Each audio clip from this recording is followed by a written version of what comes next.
So now during the instructions, please continue to recite the money mantra just quietly to yourself and from within a state of love and compassion.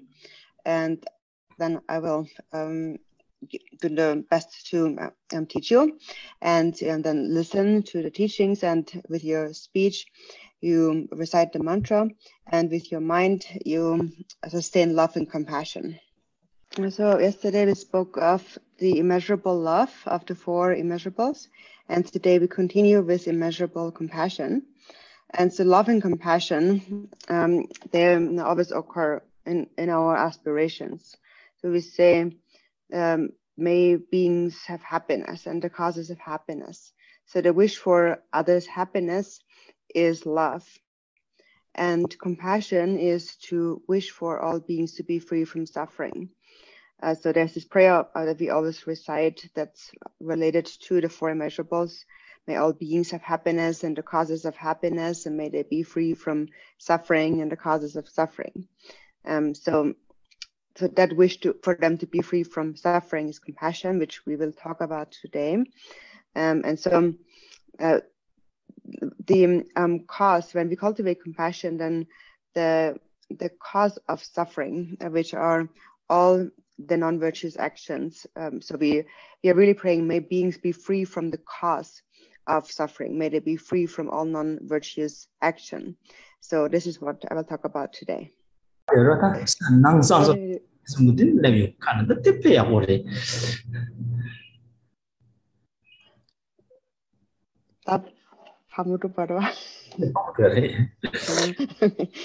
Okay,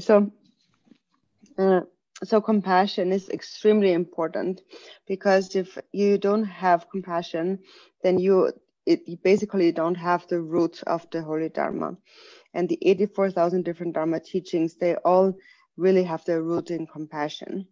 So we have to train our mind in compassion. That's also the nature of Chenrezig. Chenrezig is an embodiment of compassion. So if you don't have compassion, and even if you practice the deity, it is like you're not really actually practicing the life force. So your deity doesn't have a life force. The life force of the deity is the mind of emptiness and compassion. So if that is missing, then you don't actually practice Chenrezig properly. And then also actually in the sutra system, the most important dharma is compassion. The root is also compassion. And so since it is the root of all dharma, if you don't have it, then basically you have no foundation of dharma practice. So that's why it would be good to start any practice with a mind of love and compassion. So for example, if your practice is Chenrezig, of course, if you are able to visualize Chenrezig's form and the ornaments and the implements and so on, that's excellent. But then, so you visualize yourself in the form of Chenrezig, so all the implements and ornaments, but the actual Chenrezig is really the mind of compassion. So only if that arises, only then are you actually practicing Chenrezig properly. If compassion does not arise, even if your visualization is very clear, you still actually don't know how to practice Chenrezig properly on an ultimate level. And due to that, you will also not attain the ultimate result that you want. So you might visualize the deity and you might recite the mantra, and that of course is in itself a great merit, but the ultimate result will not be achieved without compassion. So therefore it's really important to cultivate compassion, because only with that as the basis will you attain the ultimate result, no matter what you practice, whether it belongs to the sutra path or the tantric path. The more you increase your compassion, the more result you will attain. So compassion is extremely important. And so Pamodrupa had said that if you do not possess the moisture of compassion, then the flower of enlightenment cannot grow, cannot be born. So therefore a mere complete meditation on a practice on emptiness will not suffice. So no matter what you practice, whether you try to you practice bodhicitta or you practice the deity of the secret mantra, if you're not really able to train your mind in compassion, then no result will arise. So even if you practice Mahamudra, emptiness, you are in a completely empty state. Without compassion, you will still not attain enlightenment, because compassion is the very, like the life vein, the life like artery in order to attain enlightenment. And of course, there's different levels of compassion. There's smaller compassion, there's greater compassion, there's immeasurable compassion. But so for a beginning practitioner, we should start with the conceptual kind of compassion, where we think about the suffering of sentient beings and we wish that they become separated from suffering. And so in this way, your love, your compassion will slowly increase. And we have some compassion. Our compassion is very small, but we do have some compassion. And it's just that we have to increase this compassion. And so then we really become generic. So how do we increase our small compassion? So first, normally, how does compassion really arise in us? So normally it arises when we see somebody suffer, a suffering sentient being, or somebody who encounters a lot of difficulties. So that is when compassion arises. Or for example, if there's somebody who is very close to you and somebody you love very much, if they run into big trouble, then naturally you feel compassion for them and you will think, what can I do to help them out of this problem? So you will try anything to help them. So this kind of compassion, that is the small compassion, and that small compassion needs to be developed or increased. So then there is a method there are methods to cultivate love and compassion. And so mainly we start with, for example, our parents, because it's quite easy for us to cultivate compassion for our parents. When our parents encounter suffering, then naturally we feel compassion. But then all sentient beings have been our parents, every single one. And therefore, we need to develop compassion for all of them. And especially the sentient beings in the 3 lower realms have also been our parents. So we need to cultivate compassion for all of them. Jigten Sumgen has said that the feeling of compassion that arises is like when you see someone that has leprosy, or we can think of any other terrible disease. This is a feeling that arises. So if you imagine somebody who you love very much gets very sick, then what kind of feeling arises? For example, if they have leprosy, or nowadays they get COVID or any other terrible disease, if they suffer a torment that by this disease, then because you love them, compassion arises for them, and you are thinking, how can I help them? And so similarly, all sentient beings actually are tormented by suffering. So therefore, think that I must, how can I liberate the suffering of all those sentient beings? So this is how you cultivate compassion gradually. So you start with your mother, the mother of this life, and then you expand to your friends, for example, or your close friends, and then you expand it more and more. So you cultivate compassion for all. And so, of course, when somebody experiences actual suffering, then we cultivate compassion for them. But actually, it is taught that we also should cultivate compassion for those who create the causes of suffering, even if they don't suffer yet. So that means those who engage in a very harmful activities, misconduct, those who cause a lot of harm towards other sentient beings. There are so many people in the world who create so many causes of suffering. For example, with a mind of anger, or with a mind of jealousy, they create karma, or they create karma with attachment or with ignorance or with a negative thought toward others, with a wish to harm others. So people engage in all kinds of negative activity with body, speech, and mind, large and small. And it is those people that we should regard with compassion in particular. And why is that? Because they are creating the actual causes of suffering. So of course we need to have compassion for those who suffer, but likewise we must have compassion for those who create the causes of suffering. For example, it's just like somebody is eating poison. When you know it's poison, then immediately you will feel they shouldn't eat it. If they eat it, they will die. So immediately you will want to stop them eating it, because that person might not know that they will die when they eat that. So it's similar to that. When somebody engages in negative, harmful activity, we must feel a compassion, not wanting them to suffer from the consequences. In the Sutra Lamkara, it says, you must give love and compassion for those for those who are, how to say, controlled, basically who first of all, the impoverished. So you must give love to the impoverished.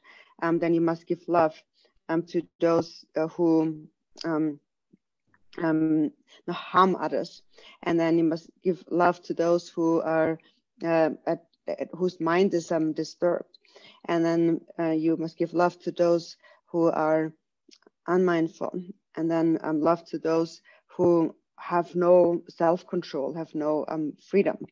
You must give love to those with corrupt intentions. And so you must give love to all beings. So to go over each of them. So first, of course, we give love, and we feel compassion for those who are underprivileged and or who are impoverished or poor. And also we should give compassion for those who are harming others with because they lack intelligence. So some people are maybe not so smart, and then they do a lot of things that harm others. And so then when you tell them, when you try to advise them and tell them don't do that, then they won't listen. And there's so many people who always do bad things. And we also need to give compassion to them. And then also we need to feel compassion, give compassion to those whose mind is always disturbed, kind of stirred up by afflictive emotions. So there are a lot of people like that, actually, whose mind is always like not really relaxed and never really at ease. They're always a little kind of agitated and restless, and they always feel some kind of a dissatisfaction. They never feel really content or happy. And so because they're very afflicted, so we feel compassion for them. And then also we should be compassionate towards those who are unmindful, because with unmindfulness, they engage in all kinds of activity.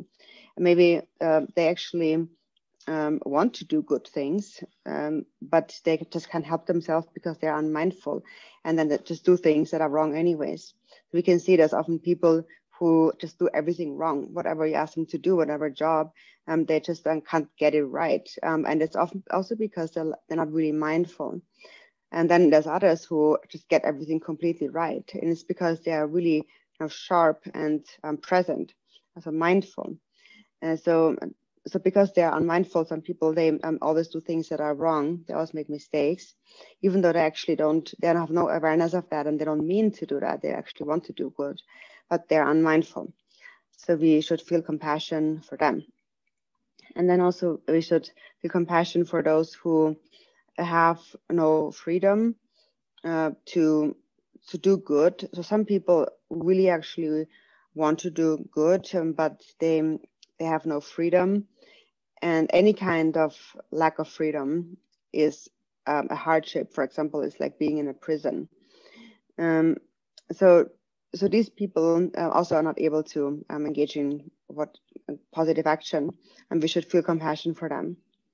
And then there's those who have corrupt intentions, or corrupt aspirations.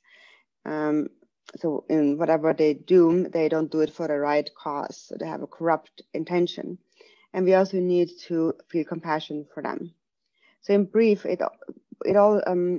can sum that up by saying that we should feel compassion for everyone who has suffering, but also who creates the causes of suffering with body, speech, or mind. Anyone who engages in non-virtuous activity is worthy for our compassion. And so even in a world, actually in a mundane sense, in a society, that's considered a good thing. If a person that has a lot of love and compassion comes around, then everybody will say, oh, he's a good person. He's really very polite, and they will immediately invite him in, and everybody will want to be around that person. But then if a different person comes along, a person who is not so polite, a person whose conduct, whose behavior is really rude, and who is not really friendly and offensive to others and so on, and we rather not have them around too close, as we feel that they better go somewhere else. And also we tell our friends, don't be friends with them because he's not a good person. Maybe he's a thief, or he's just really rude, and so on, or he can't really speak very friendly, and so forth. So basically we try to avoid such a person, or we asking others to avoid them. As we should not do that.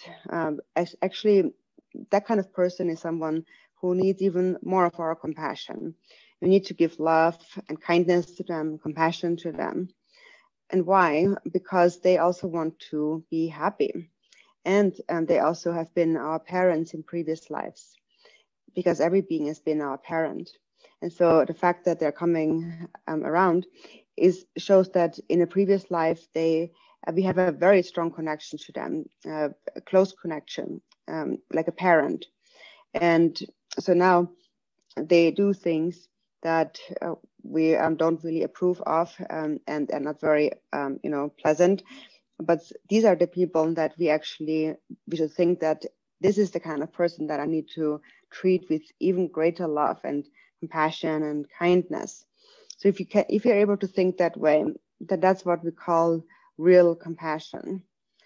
So normally what we call compassion, we say that it's when we see the suffering of someone, then compassion arises.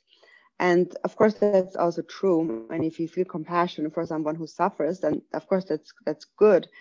But we must not neglect or kind of exclude those people who are more difficult to cultivate compassion for, maybe somebody who is more rude and offensive. So we need to have compassion for them too. We need to develop compassion for all. So when we practice compassion, so sometimes people say that it's easier for me to cultivate compassion for those sentient beings, for others. But it's not so easy actually to feel compassion. Actually, I cannot really cultivate compassion for, like, for example, like a friend or a family member, or a relative, a sibling, because they always give me a hard time. So therefore, I can't really, it's hard for me to feel compassion for them. And so actually, this is where we need to begin we need to begin to cultivate love and compassion with those who are very close to us. So on the one hand, that might be easier. On the other hand, it might be more difficult. But this is really how we improve our compassion. If we begin with those that are actually around us. So we definitely need to begin with those, and not with these kind of abstract sentient beings. And so then once we have some compassion for those around, then you can start increasing it to other sentient beings. Then you expand it. So then eventually it becomes immeasurable compassion for all sentient beings. But you surely must start with those who actually are surrounding you, your day-to-day companions.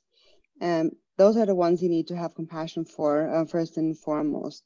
If you're not able to cultivate compassion for them, then you need to make an effort and try to cultivate compassion for them. So basically, this is exactly the one that we need in order to cultivate actual, real compassion. For example, now when you're sick, then you need a medicine that is meant for that particular sickness. So for example, if you have a headache and you eat some medicine for your legs, then it won't help you, will it? You need to eat a headache pain medication, not something else. And so similarly, you need to cultivate compassion for more difficult ones, where it's more difficult. Then it really becomes a medicine in the sense of it will lead to the real kind of compassion if you make an effort in cultivating compassion for those where it is a little more difficult. So that's really important. And so actually, once you know how to meditate on compassion, cultivate compassion, there's actually nothing better than compassion if you want to purify your karmic obscurations. And so compassion is basically comes from the wish to help others. Sometimes you feel, I really want to help them. Why do you feel that? It's because you feel compassion for them. Or for example, the lamas, the different spiritual teachers who have higher levels of practice, they come to act for the benefit of sentient beings. But why? Because they feel compassion. Or for example, when you want to help a Dharma friend, another disciple, why do you help them? It's because of compassion. So you can see how important compassion really is. If you want to help others out of their suffering, this is what we call compassion. If you wouldn't have compassion, you wouldn't want to help them. And so if you want to purify your karmic obscurations, there is nothing better than compassion. And if you do not have compassion, then actually there is no way that you can purify your karmic obscurations. There's a story about Jigten Sumgön. Jigten Sumgön was Pagmo Drupal's disciple, and he received many teachings from Pagmo Drupal, and he also practiced the Dharma extensively. He did many retreats, and he endured actually quite some hardship for the sake of the Dharma. He really practiced hard. And then eventually at the, he contracted leprosy. He got really ill. And that is a very terrible disease. And actually a disease where others will ban you and look down on you. So this story actually can be found in Jigten Sumgön's collected works. And so when he fell ill with leprosy, then he thought that, like, how can it be? On the one hand, I have met this incredible Lama, Pagmo Drupal. I've become his close disciple, and I've received his teachings. And then after such a great fortune, then it's me who gets sick like that. How terrible is that? And so he actually didn't want anyone to even know that this happened, that somebody who had practiced so hard would have such a misfortune. So he didn't want anyone to know. And he snuck away into the wilderness where he practiced getting ready for death. He planned on practicing powa and leaving his body. So at his practice place in his cave, there was also a Buddha statue, and he that he had received also at the time of when he was with Pagmo Drupal. And so he was just getting ready to practice powa, to transfer his consciousness. And so then a feeling arose in him. And so he began to think. First he thought that now I have found the precious human body. It's so difficult to find. And then I have met this incredible guru, and I have received all of his teachings. Actually, I'm extremely fortunate. I've received these teachings and I have understood them. All other sentient beings have no such fortune. They have never received these teachings. They don't know karma. And so an immeasurable compassion for those sentient beings arose in him. And then all of a sudden, from the lower parts of his body, mainly from the soles of his feet, the kind of, they call it the owners of the illness, kind of like owning spirits of the illness in the form of animals like snakes and frogs and so on. They left his body through his feet. He actually saw them, and he was even wondering, is that real? And so he tested it a bit, and so then for a little bit he stopped his compassion, and then again it all came back. Then there was all this pain, and then again he cultivated compassion, and then again he saw all these kind of naga-like and kind of frog and snake-like beings leaving from his body again. And so that's when he realized it was because of compassion that he was healed from his illness. And that was actually the point where he realized the nature of the mind. And there's actually a song about that he's sang at that moment, of where when he realized the nature of the mind, that is when he had attained complete enlightenment. There's a song about that. And basically he realized the nature of the mind because of the compassion that arose in him for all sentient beings. And so it was through compassion that he purified the karmic obscurations of the disease, and that he saw the nature of the mind. And so you can see that it is through Jigten Sumgön's great compassion that he had purified all karmic obscurations entirely, without anything left behind. So he became completely healed from the disease, and he realized the nature of the mind, all because of great compassion. So therefore you can see that compassion is so precious, and it is really something we cannot do without in our Dharma practice. It's indispensable. If we want to eliminate the negative emotions of attachment and anger and so on, the only antidote to it really is love and compassion. So especially when it comes to negative emotions like anger and resentment, or aversion, or basically just disliking, not liking others and so on. Now these kind of negative states of mind, if you really want to dissolve them, you need to have compassion. If you have compassion, you will be able to overcome them. So you should all therefore understand how precious compassion is, and really integrate it into your mind stream and cultivate it for others, but also cultivate it for yourself. You should, in fact, also have compassion for yourself. Because, for example, you can think, I have found a precious human body, so difficult to find, and I have understood the Dharma, I have understood karma, and still I'm making these mistakes. Often we get angry or jealous or prideful. We make all kinds of mistakes with a negative state of mind. So that leads to suffering. And although we know the Dharma, we still make those mistakes. So therefore, we should really feel compassion for ourselves too. Thinking that even though I know all of that, unknowingly, I still engage in negative action all the time. And so recognizing that, feel compassion for yourself, and also feel compassion for others. But so whenever you make a mistake, then recognize that and feel compassion for yourself, and then make an effort to change it, to improve.